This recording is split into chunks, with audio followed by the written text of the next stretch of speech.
Assalamualaikum warahmatullahi wabarakatuh. Kami dari kelompok 1 yang berisi Ahmad Faiz absen ketiga, Clark Asalah Abdul Rashid absen ke-6, Fahmil Furqon absen 11, Fairuz Ghafar Yurnadi absen 12, Muhammad Adin Al-Faizi absen 22, Muhammad Taqi Al-Farisi absen 25, dan Noval Ihsan absen 28. Di sini kami akan membahas kehidupan politik dan ekonomi Indonesia pada masa awal kemerdekaan, masa demokrasi liberal, dan demokrasi terpimpin. Pada topik ini, kami akan membahas sistem dan struktur politik ekonomi Indonesia pada masa demokrasi parlementer sekitaran tahun 1950 sampai dengan 1959 yang berisikan A. Perkembangan politik pada masa demokrasi liberal dibagi menjadi 3, yaitu 1. Sistem pemerintahan, 2. Sistem kepartaian, dan yang terakhir sistem pemilihan umum 1955. Yang kedua, ada mencari sistem ekonomi nasional, dibagi lagi menjadi 2, yaitu 1. Pemikiran ekonomi nasional, 2. Sistem ekonomi liberal. Topik selanjutnya ada sistem dan struktur politik dan ekonomi Indonesia pada masa demokrasi terpimpin, yaitu sekitaran tahun 1959 hingga 1965. Topik yang pertama, dinamika politik pada masa demokrasi terpimpin dibagi menjadi 4, yaitu 1. Menuju demokrasi terpimpin, 2. Peta kekuatan politik nasional, 3. Pembebasan Irian Barat, dan 4. Konfrontasi terhadap Malaysia. Topik yang kedua, perkembangan ekonomi pada masa demokrasi terpimpin. Sistem dan struktur politik dan ekonomi Indonesia masa demokrasi parlementer 1950-1959. A. Perkembangan politik masa demokrasi liberal.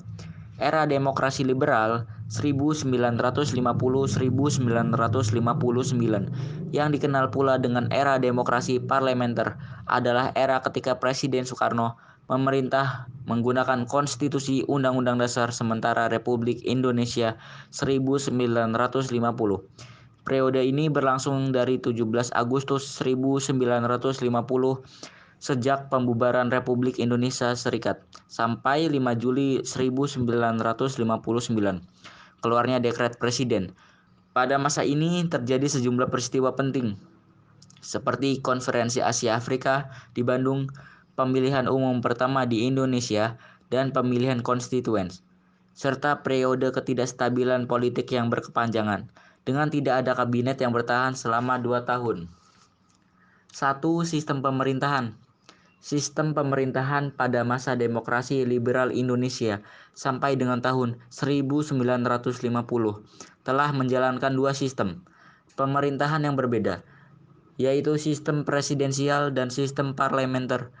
Tidak sampai 1 tahun setelah kemerdekaan, sistem pemerintahan presidensial digantikan dengan sistem pemerintahan parlementer. Hal ini ditandai dengan pembentukan kabinet parlementer pertama pada November 1945 dengan Syahrir sebagai Perdana Menteri. Sejak saat itulah jatuh bangun kabinet pemerintahan di Indonesia terjadi. Namun, pelaksanaan sistem parlementer ini tidak diikuti dengan perubahan UUD. Baru pada masa Republik Indonesia Serikat, pelaksanaan sistem parlementer dilandasi oleh konstitusi, yaitu Konstitusi RIS. Begitu juga pada masa demokrasi liberal. Pelaksanaan sistem parlementer dilandasi oleh UUD, sementara 1950 atau dikenal dengan Konstitusi Liberal.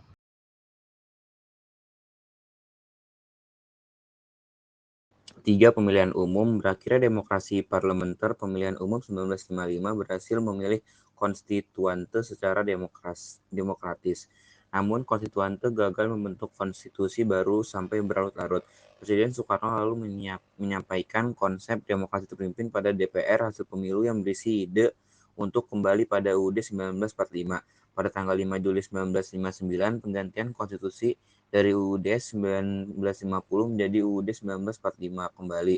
Peristiwa ini menandai berakhirnya demokrasi parlementer dan mulainya era demokrasi terpimpin. Pemerintah kemudian membentuk lembaga-lembaga MPRS dalam demokrasi terpimpin yang menerapkan sistem politik keseimbangan. Pada masa ini, Soekarno merencanakan konsep pentingnya persatuan antara kaum nasionalis, agama, dan komunis. B. Mencari sistem ekonomi nasional. 1. Pemikiran ekonomi nasional. Pemikiran ekonomi nasional pada masa liberal, pemikiran ekonomi nasional pada 1950-an umumnya merupakan upaya mengubah struktur perekonomian kolonial menjadi perekonomian nasional.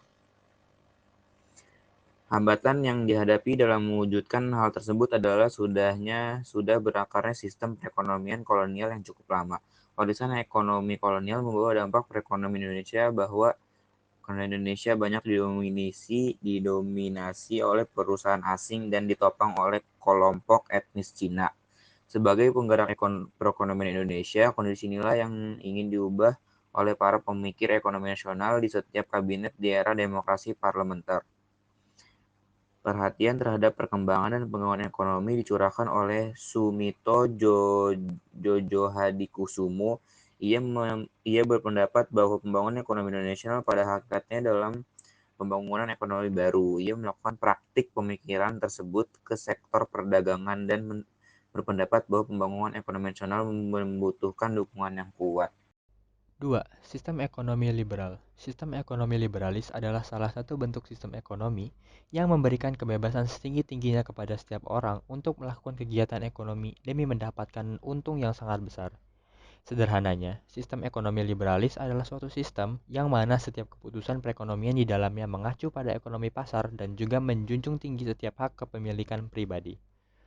Sistem ekonomi liberalis ini sering dikaitkan dengan sistem ekonomi kapitalis, di mana pemerintah memiliki potensi untuk melakukan intervensi agar tidak ada monopoli antar pihak swasta yang bisa membatasi kebebasan orang banyak dalam membuat suatu keputusan. Dalam hal ini, pemerintah tetap menyediakan fasilitas umum, walaupun sistem ekonomi liberalis bisa dinikmati pasar bebas. Kelebihan dari sistem ini adalah mengembangkan inisiatif dan kreasi pada masyarakat untuk mengatur kegiatan perekonomian, menciptakan dan meningkatkan persaingan untuk bisa maju. Setiap orang memiliki hak yang sama dalam memiliki sumber produksi baik itu barang ataupun jasa. Kekurangannya adalah monopoli terjadi di mana-mana pada lapisan masyarakat, menyamaratakan suatu pendapatan yang tidak mudah untuk dilakukan karena persaingan pasar bebas. Masyarakat yang kaya akan semakin kaya dan yang miskin akan tetap miskin. Sistem dan struktur politik dan ekonomi Indonesia masa demokrasi terpimpin 1959-1965. A. Dinamika politik masa demokrasi terpimpin. Dekret Presiden 1959 tanggal 5 Juli 1959, Presiden Soekarno mengeluarkan dekret. Dikutip dari Dasar dan Struktur Ketatanegaraan Indonesia 2001, tahun 2001, karya Mahfud MD, berikut ini isi Dekret Presiden 5 Juli 1959. Pembubaran konstituante, berlakunya kembali UUD 1945, tidak berlakunya UUDS 1950, dibentuknya Majelis Permusyawaratan Rakyat Sementara (MPRS) dan Dewan Pertimbangan Agung Sementara (DPAS). Dekret Presiden 5 Juli 1959 menandai berakhirnya demokrasi liberal dan digantikan dengan demokrasi terpimpin. Demokrasi terpimpin yang berlaku dari 1959 hingga 1965 memiliki artian bahwa demokrasi dengan pengakuan kepemimpinan. 1. Menuju demokrasi terpimpin. Penerapan demokrasi terpimpin ini intinya adalah musyawarah untuk mufakat yang diselenggarakan secara gotong royong. Namun, pada saat itu, Partai Komunis Indonesia atau PKI semakin berkembang melalui ajaran Nasakom. Sampai akhirnya muncul peristiwa gerakan 30 September 1965 atau yang sering kita sebut dengan G30S PKI.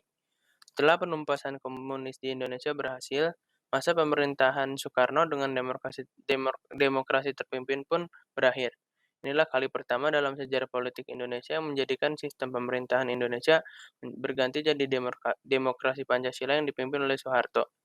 Indonesia pun berlanjut memasuki babak kehidupan selanjutnya di masa Orde Baru. 2. Peta kekuatan politik nasional. Kekuatan politik pada masa demokrasi terpimpin terpusat di tangan Presiden Soekarno. Presiden Soekarno memegang seluruh kekuasaan negara dengan TNI AD dan PKI di sampingnya. TNI yang sejak Kabinet Juanda diberlakukan SOB, kemudian pemberontakan PRRI dan Permesta pada tahun 1958 mulai memainkan peranan penting dalam bidang politik. Menguatnya pengaruh TNI AD membuat Presiden Soekarno berusaha menekan pengaruh TNI AD, terutama Nasution dengan dua taktik, yaitu Soekarno berusaha mendapat dukungan partai-partai politik yang berpusat di Jawa, terutama PKI, dan merangkul angkatan-angkatan bersenjata lainnya, terutama Angkatan Udara. 3. Pembebasan Irian Barat. Mendapat serangan dari pihak Indonesia Belanda mulai kewalahan dan merasa sedikit khawatir. Hal tersebut tak luput dari pengamatan dunia internasional dan lantas seger beraksi dengan menesak diadakannya perundingan damai yang kemudian disetujui oleh pihak Belanda. Kemudian Dewan PBB mengutus Ellsworth Bunker, diplomat asal Amerika Serikat, untuk menjadi mediator dalam perundingan tersebut. Berikut beberapa pokok isi kesepakatan tersebut. 1. Irian Barat akan diserahkan pada pemerintahan Indonesia melalui Dewan PBB yang akan mendirikan UNTEA, United Nations Temporary Executive Authority, sebagai pemerintah sementara PBB di Irian Barat. 2. Memberi kebebasan untuk rakyat Irian Barat dalam menentukan pendapat mengenai kedudukan Irian Barat. Sesaat setelah disepakatinya perundingan di kota New York pada 19 Agustus 1962, kemudian datang surat perintah penghentian adu tembak di antara kedua pihak dan dimulai gencatan senjata. Maka dengan begitu Operasi Jayawijaya tidak jadi dilaksanakan pada 1 Oktober 1962. Secara resmi, Belanda melalui serah terima pemerintahan Irian Barat pada UNTEA PBB sebagai bagian dari pemenuhan isi perjanjian New York, dan kemudian pada 1 Mei 1963 PBB pun menyerahkan pemerintahan Irian Barat pada Indonesia. Hal tersebut dilakukan dengan sebuah syarat, yakni pemerintah Indonesia harus mengadakan perpera, penentuan pendapat rakyat. Maka dengan begitu, masa penjajahan Belanda di Indonesia telah berakhir. Perpera sesuai amanat Dewan PBB pada 1969 akhirnya dilangsungkan di Irian Jaya. Dan hasil dari perpera ialah bahwa rakyat Irian Barat ingin tetap bergabung dengan menjadi Negara Kesatuan Republik Indonesia, yang kemudian pemerintah mengubah nama Irian Barat menjadi Irian Jaya. 4. Konfrontasi terhadap Malaysia. Awal mula terjadinya konfrontasi antara Indonesia dengan Malaysia adalah karena adanya rencana Federasi Malaya atau Persekutuan Tanah Melayu yang didukung Inggris mengumumkan penggabungan Brunei, Sarawak, dan Sabah ke dalam Federasi Malaysia, yang mana tindakan tersebut merupakan pelanggaran atas persetujuan Manila yang ditandatangani oleh Indonesia, Filipina, dan Federasi Malaysia.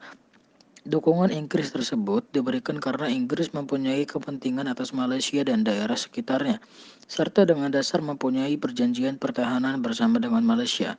Rencana Federasi Malaya atau Persekutuan Tanah Melayu yang didukung Inggris tersebut kemudian ditentang oleh pemerintah Indonesia.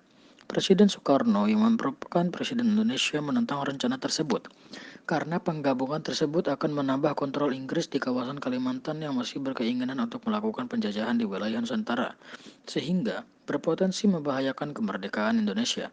Presiden Soekarno berang dan mengecam Malaysia sebagai boneka imperialis Inggris.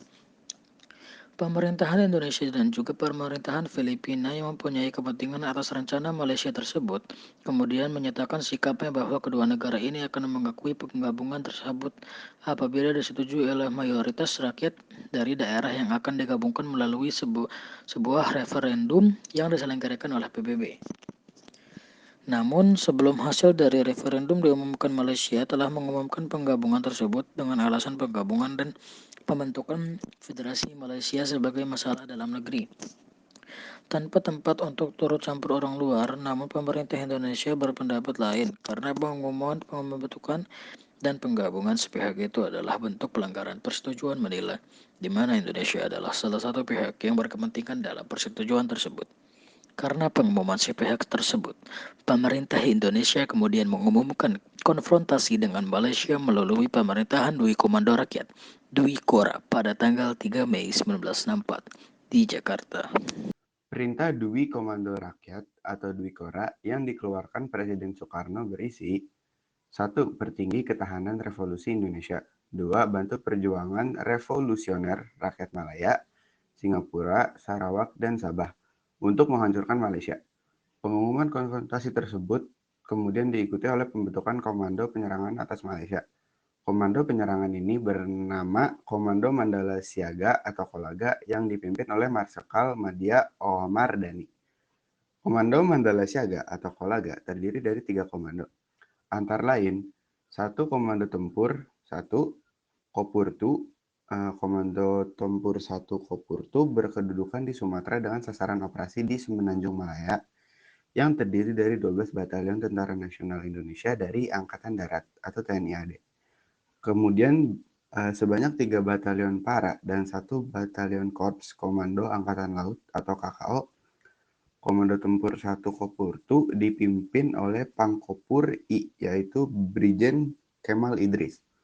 2 Komando Tempur 2 atau Kopurda. Kopurda berkedudukan di Kalimantan Barat yang terdiri dari 13 batalion yang berasal dari unsur Korps Komando Angkatan Laut atau KKO, Angkatan Udara Republik Indonesia, dan Resimen Pasukan Komando Angkatan Darat (RPKA). Komando ini dipimpin oleh Pangkopur II, yaitu Brigjen Suparjo. 3 Komando Armada Siaga. Komando Armada Siaga beroperasi di perbatasan Riau dan Kalimantan Timur yang terdiri dari Tentara Nasional Indonesia, Angkatan Laut, dan juga Korps Komando Angkatan Laut. Pada tanggal 20 Januari 1965, Indonesia menarik Indonesia dari PBB sebagai respon atas diterimanya Malaysia sebagai anggota tidak tetap PBB. Indonesia kemudian membentuk konferensi kekuatan baru atau yang disebut Conference of New Emerging Force atau CONEVO sebagai kekuatan baru untuk menyaingi PBB. Pembentukan CONEVO kemudian diikuti oleh penyelenggaraan Games of the New Emerging Force atau GANEVO yang diselenggarakan di Jakarta pada tahun 1963. B. Perkembangan ekonomi masa demokrasi terpimpin. Kondisi perekonomian yang buruk menjadi salah satu alasan demokrasi terpimpin 1959 sampai 1965 yang gagal di Indonesia. Kondisi ekonomi kala itu menjadi salah satu kondisi terburuk dalam catatan sejarah Indonesia. Beberapa masalah yang dihadapi yakni 1. Ekspor dan investasi merosot, 2. Menipisnya cadangan devisa, 3. Inflasi mencapai ratusan persen, 4. Harga kebutuhan pokok mahal. Adapun penyebabnya antara lain 1. Indonesia baru merdeka, 2. Pemberontakan dan gejolak politik terjadi berulang kali. 3. Indonesia berkonfrontasi dengan Malaysia dan negara-negara barat. 4. Anggaran negara dihamburkan untuk proyek politik Presiden Soekarno. Dan 5. Kebijakan yang dikeluarkan gagal untuk menyelamatkan perekonomian. Sekian dari kami, kurang lebihnya mohon maaf. Wassalamualaikum warahmatullahi wabarakatuh.